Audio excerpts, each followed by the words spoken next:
Assalamu alaikum and welcome to Islamic Audiobooks collection. We'll be continuing to listen to The Crusades 2, Mongol Scourge, which we downloaded from IslamicLegacy.org.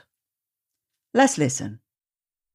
Ibn Taymiyyah described the Mongols as a category of non-Muslim that rejected Islam while still claiming to belong to it. Without a doubt, these were infidels and not Muslims, because they had entered Islam without following its Sharia. Taymiyyah clearly stated that the matter was agreed upon, that the Mongols should be fought totally until they returned to practice the fundamentals of Islam and to prevent fitna, so that the religion or worship will be for Allah alone. In Ibn Taymiyyah's opinion, these pronouncements applied to the Mongols in their homelands. So how about if they invaded the lands of the Muslims and attacked them for no other reason than to inflict injustice and injury upon the Muslim nation? The sheikh cited a verse of the Quran. "Will you not fight a people who have violated their oaths, pagans of Makkah, and intended to expel the messenger, while they did attack you first? Do you fear them? Allah has more right than you should fear him, if you are believers." Once again, the fog of confusion that threatened to destroy the strength of the Ummah was lifted by a clearly articulated document that refuted the arguments of a minority of scholars and left no doubt about the true status of the Mongols and their like. Having played a key role in preserving the strength and the morale of the Ummah using the pen, Ibn Taymiyyah took up the sword. On the 2nd of Ramadan in 702 Hijri, Mamluk and Mongol soldiers were lined up on the plains of Shakab. As it was the holy month of Ramadan, the Muslims would normally have been expected to fast. But Ibn Taymiyyah issued a verdict that the troops should break their fast. He visited the various detachments, offering them something to break their fast with, and also advising them of the hadith of the Prophet, peace be upon him, who said to his companions, "You are approaching your enemy, and breaking the fast will make you stronger." Before battle, Ibn Taymiyyah further encouraged the Mamluk Sultan to perform jihad, who in turn asked Ibn Taymiyyah to take position by his side.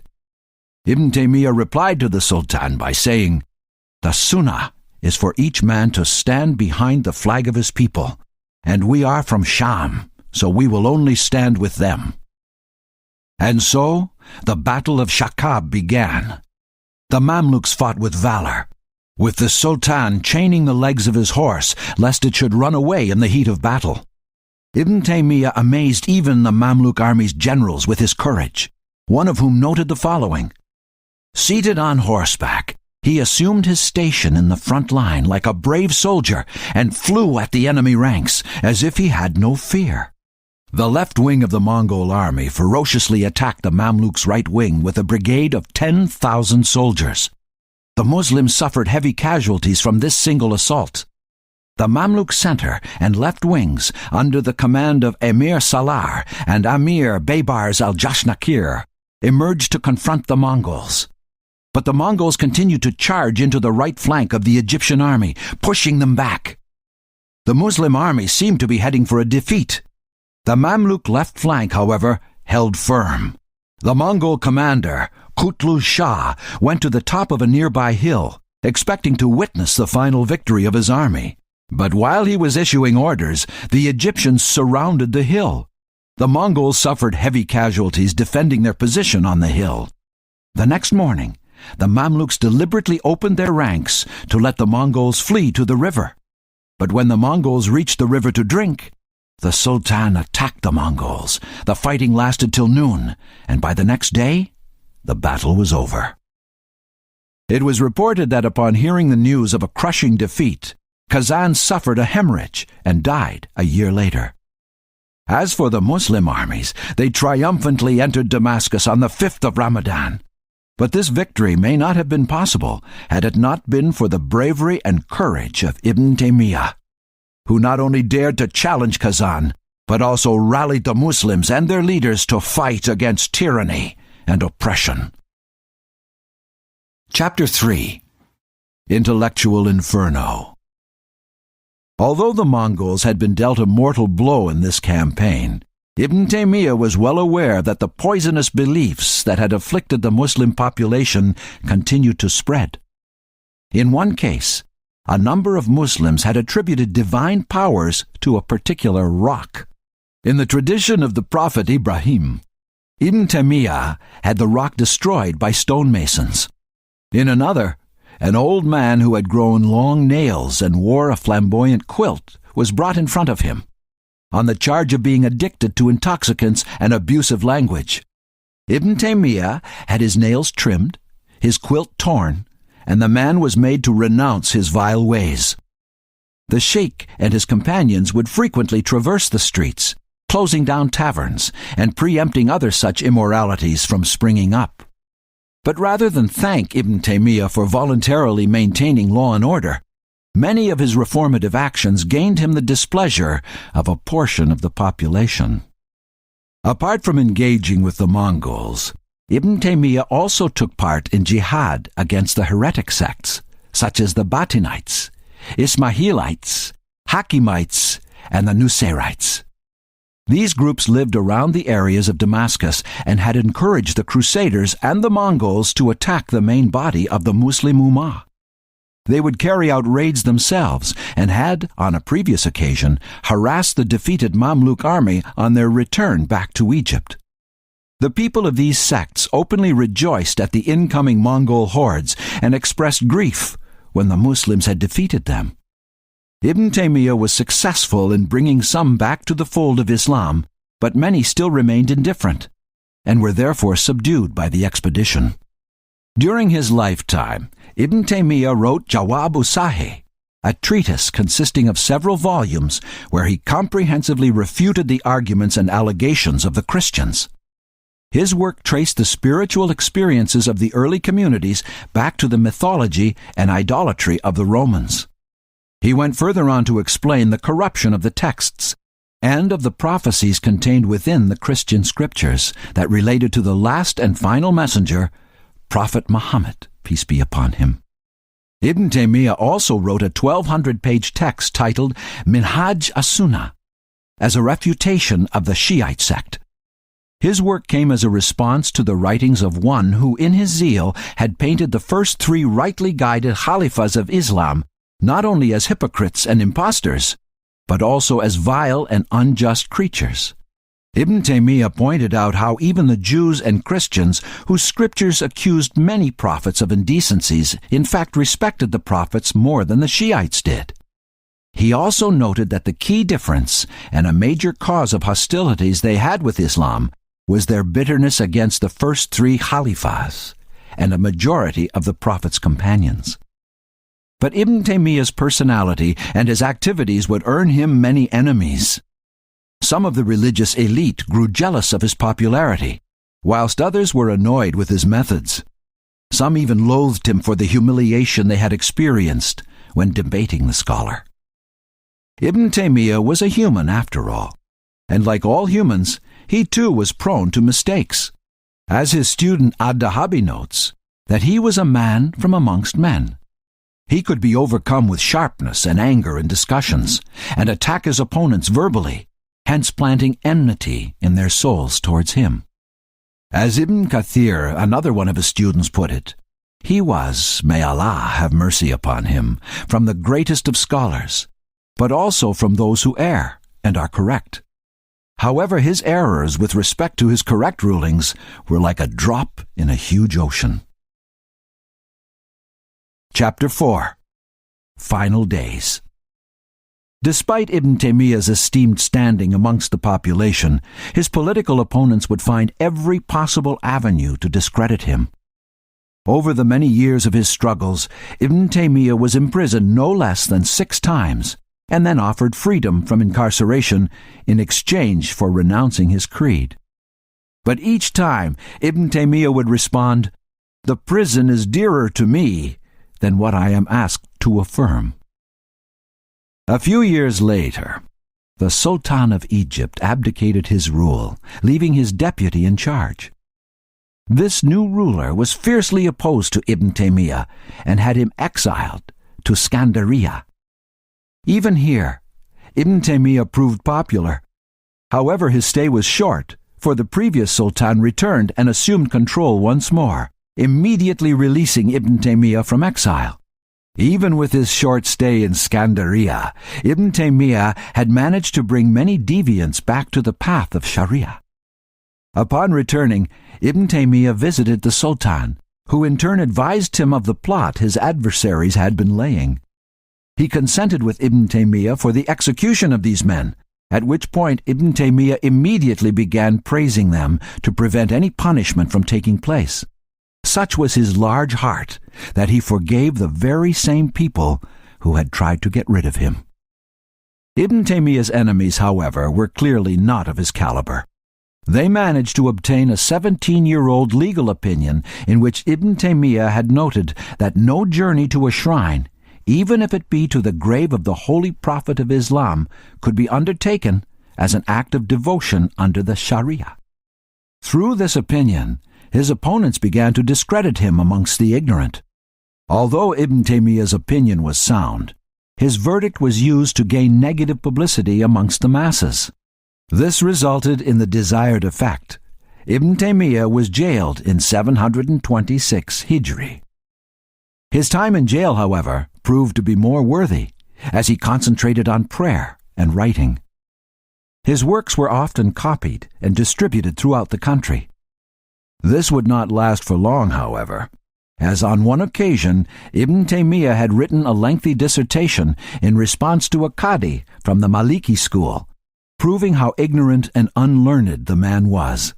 Subsequently, this man complained to the royal court, which issued a decree ordering that every book, paper, and pen be taken away from Ibn Taymiyyah. Such was the injustice. But Ibn Taymiyyah did not complain. Instead, he began writing with charcoal on whatever pieces of paper he could find. He resigned himself to his fate without discontent, for he regarded his trials and tribulations as that of a fighter in the way of God. Though Ibn Taymiyyah had been in and out of prison on several occasions, this would prove to be his last.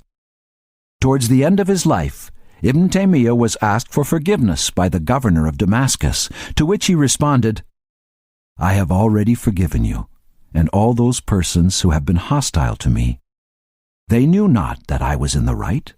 I bear no malice, nor have I any grievance against the king for putting me in jail at the instance of the theologians. He did not do it of his own accord, and is free from all responsibility in this regard. I have pardoned every man in this affair, except those who are enemies of God and his prophet." Two famous works of Ibn Taymiyyah relating to the Islamic creed are still widely studied today. These are Aqidatul Wasitiyah and Aqidatul Hamawiyah.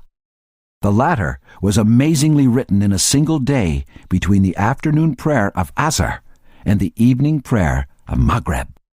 This 80-page book was drafted in response to a question posed to him. Much of writings running into tens of volumes were written in this period. Ibn Taymiyyah's fatwa, or rulings in response to questions, amassed to a monumental 37 volumes.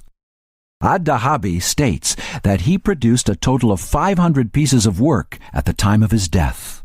Ibn Taymiyyah reached the status of Mujtahid Mutlaq, which means he was qualified to make his rulings without having to refer to any school or fiqh, or to toe any particular line.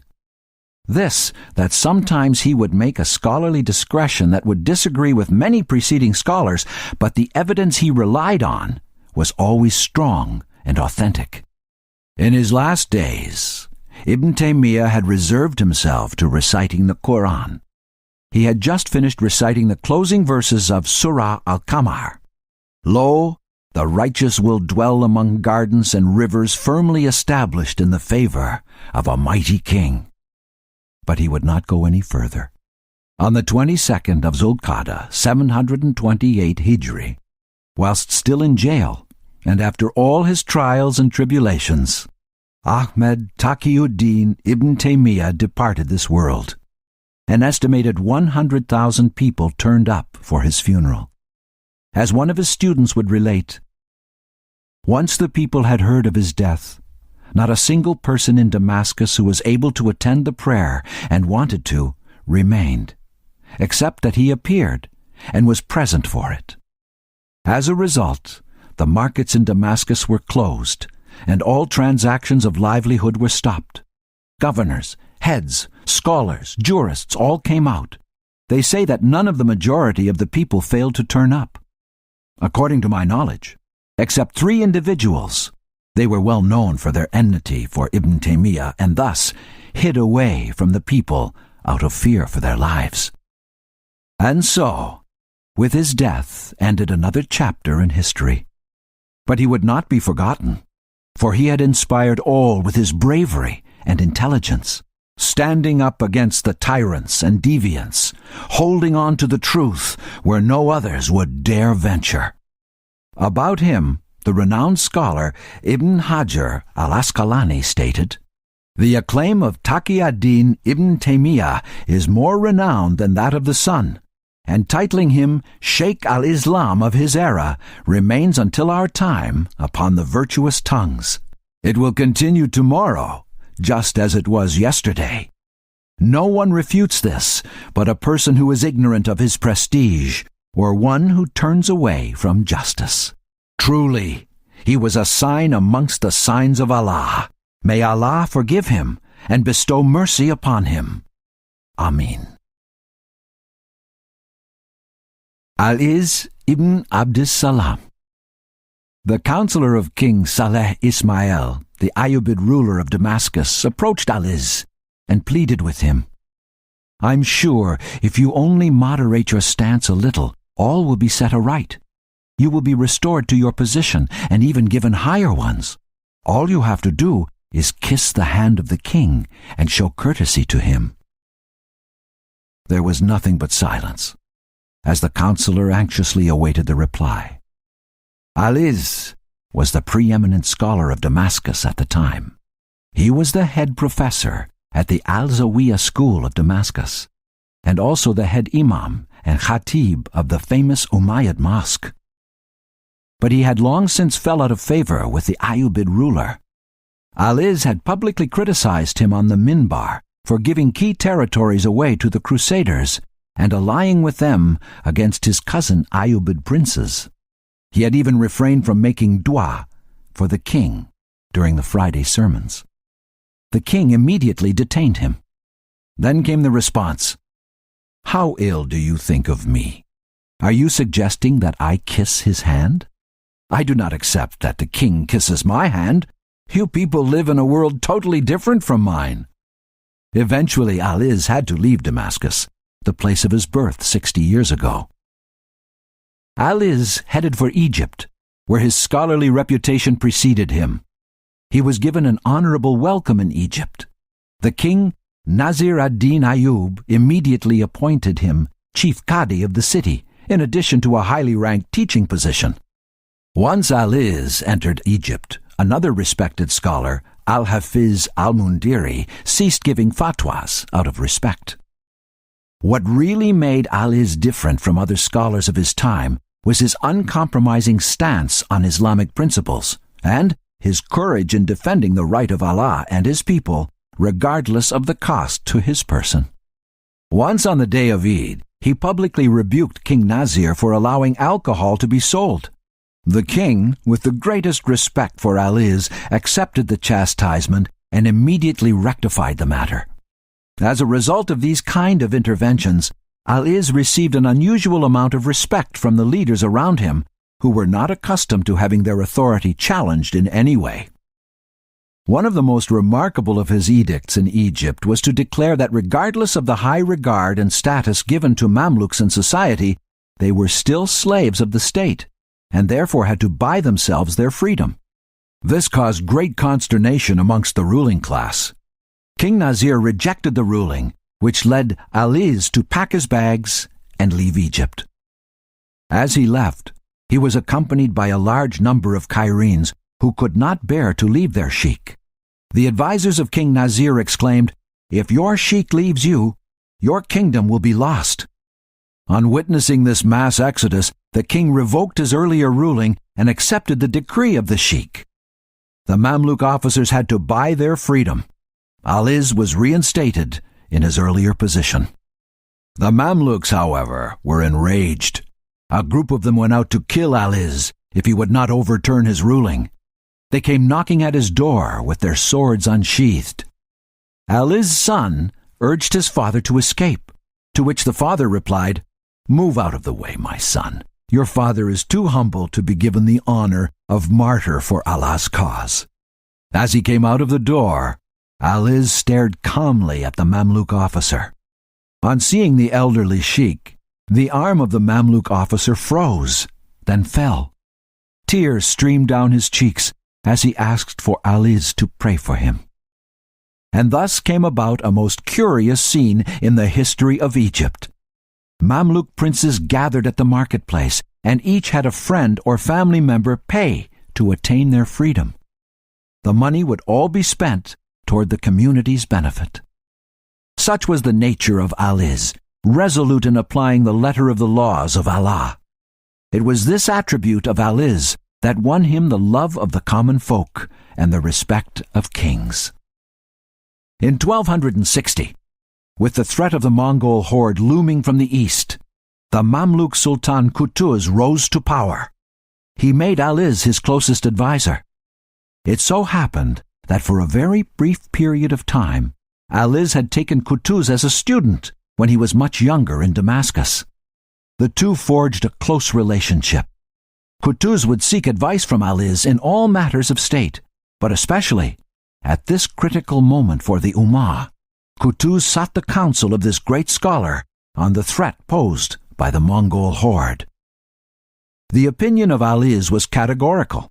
He did not hesitate to impress upon Qutuz his belief: "You have to fight the Mongols. They must be stopped, and Allah has chosen you to do so." The Mongols had never lost in an open battle to date, and no one believed they could be defeated. Egypt was the last bastion of hope in the Islamic world, and they knew the Mongols would come hunting for them inevitably. Aliz played a great part in encouraging Qutuz to take the Mongols head-on, and most importantly, to rely on Allah for help and victory. While Qutuz prepared his princes and armies for war, Aliz took on the task of raising the banner of jihad. Aliz knew he had to instill courage in the people to put their trust in Allah and take on the enemies of Islam. With his students, he went from mosque to mosque, encouraging the common folk to do whatever they could to participate in the jihad. He knew that a concerted effort was required by all if victory was to be achieved. In 1260, Qutuz, Aliz, and the Egyptian army rode out to face the Mongols head-on. The result was a monumental victory for the Muslims at the Battle of Ain Jalut. It was the first time the Mongols were routed in open warfare.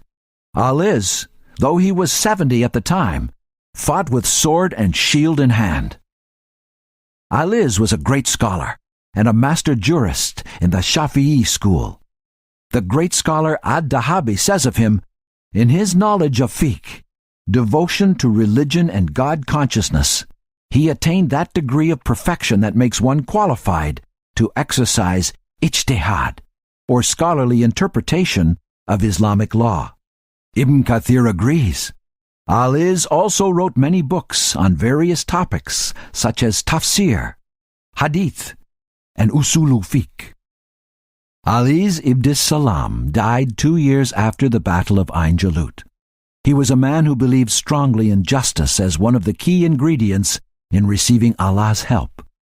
One of the guiding principles of Aliz was that he strongly believed that the assistance of Allah would never come to a nation which was unjust. The following words of Aliz reflect this belief: "We cannot fight in Allah's cause when injustice continues unchecked in our society."